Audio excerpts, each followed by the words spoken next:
Good afternoon, ladies and gentlemen, colleagues and seniors on the dais and the audience, dignified audience.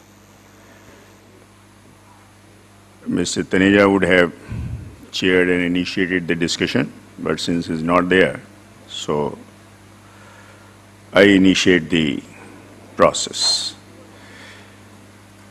The energy mix, as the topic given, is something very difficult, very dicey and very complicated. It is something like the job of a soothsayer, or in Hindi a Jyotishi, to tell about tomorrow, what the energy scenario is going to be, what is going to be available and what is not going to be available, and if available, in what quantity and where, with what ease and at what price. And if somebody knew all these things and decide the energy mix today for tomorrow, then there would have been no problem. There was an era when we could plan for 5 years and 10 years.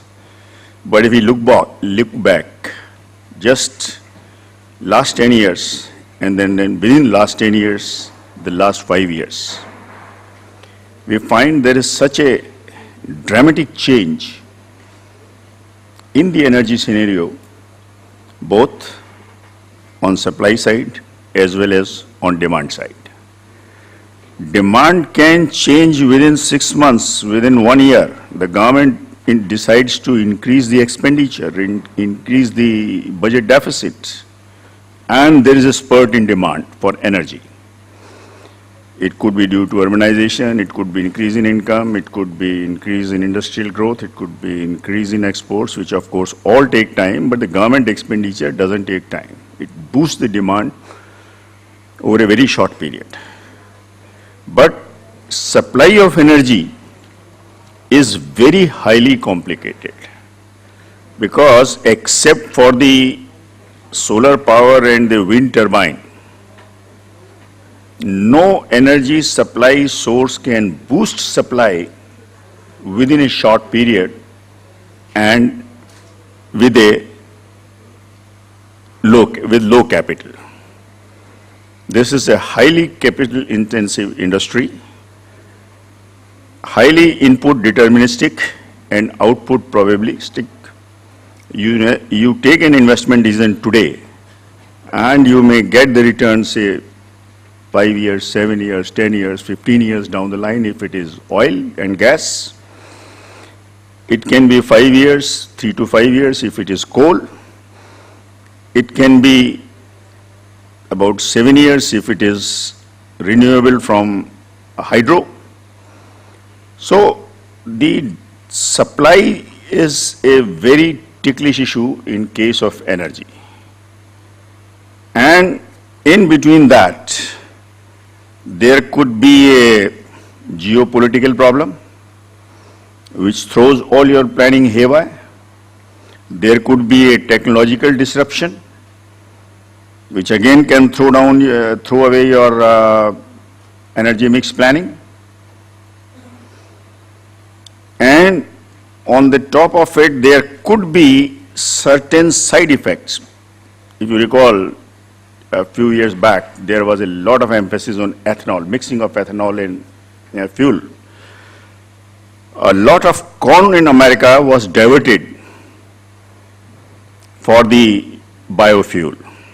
And net result was the entire sub-Saharan Africa, who was importing this corn for staple food, faced a very tough time. In India, the coastal line uses the coconut waste as a biofuel. In Punjab, it is a paddy husk. In Haryana and UP, it is the sugarcane bagasse and the stalk of the wheat crop. Wheat and of course millets and other crops. They go very well when the entrepreneur plans, makes out his cash flows and streams, and as the industry picks up, some local leader comes up and he organizes the farmers and says, we will not supply at the price we have contracted and we want this much increase in price. And that puts the whole supply chain in a topsy-turvy manner and upsets the generator. And once the generator is upset, the supply is disturbed. This is just a very small, what you call as a trailer of how the biofuel which is locally available is can be. Then today we have the solar and wind. Solar, of course, we are going in a strong way, but we have the problem of evacuation. Solar has lesser evacuation than the wind. Wind is more unreliable. Both have a capital cost, but a very narrow or a very, what you call as a minimal operating cost. So both have to have two-way tariff, and two-way tariff has a problem in Germany. I'll just give you an example. North Germany has a wind and stretches and most of the windmills, and the load is in the South Germany. So Germany has a two-way tariff. One is a fixed tariff for the availability of the machine, and second is when they generate. So whenever there is wind, they generate, and even if it is not required, to maintain the grid frequency, the power is supplied free to Poland and Czech Republic. Now, they are very happy, they get the power free. In Poland, there is no wind energy, so the thermal has to back down to maintain the frequency. Thermal has to back down means their balance sheet has to back down. So there isn't. Here in Germany, they said, why can't you take this power to the south? They said there is a transmission constraint, as it is in India. They said there is a lot of solar capacity, but there are problems of evacuation. There is a problem of harmonics. There is a problem of substations. There is a problem of JERCs, which the grid gets due to uncertainty and unreliability of the wind power. The reason turned out to be no new lines can be created because of the not in my backyard syndrome. And the lines which are available are fully occupied by the nuclear and coal-based thermal.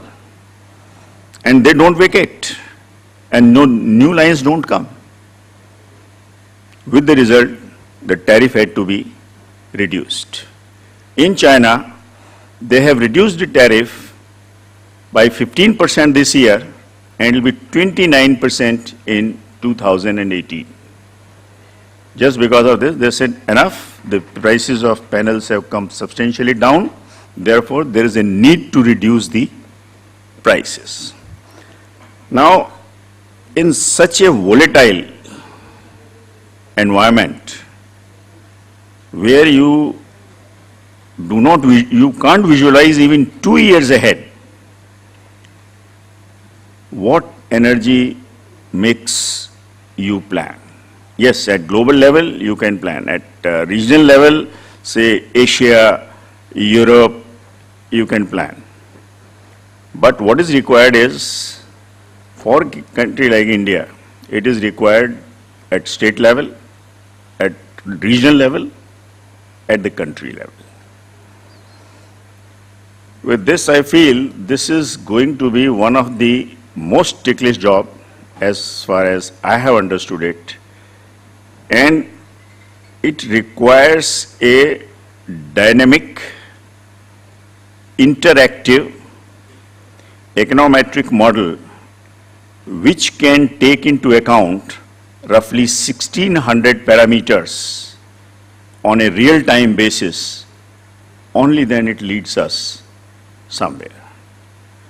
Thank you, gentlemen, for bearing with me, and now I request my colleagues to present their views.